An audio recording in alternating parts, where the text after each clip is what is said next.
Before we dig into that definition, I want to ask you a question. Give me a yes or no in the chat. How many of you know what it feels like to have options in your life? How many of you know what it means to have options? And then give me a yes if you also know what it means to not have options.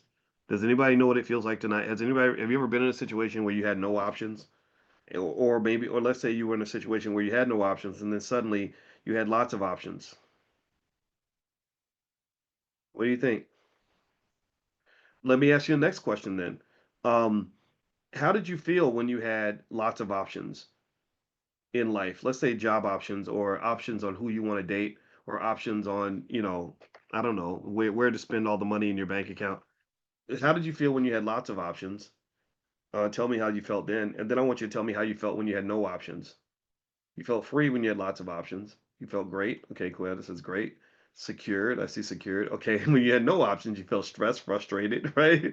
Yeah, yeah. And this is what's really amazing to me that I love is um that really life is about options. We use the word freedom a lot. We like our people love to use the word freedom.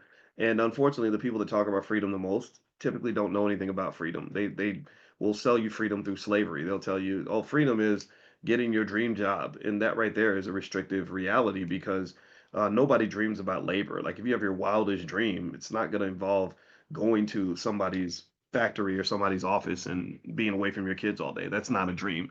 That might be an acceptable reality, but that's not a dream. So options are big.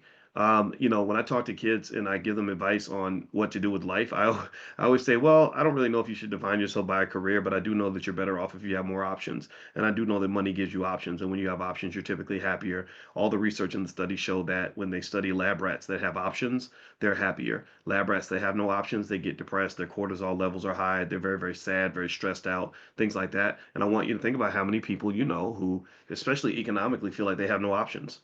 I want you to describe their lives. Like every time they want to do something, it's like, well, I can't do it because I don't have no money, right? So you know what options are, and the reason I bring it up that way is because you know options, you know what they are, and you know that they're valuable, right? They call that in economics, we call that utility.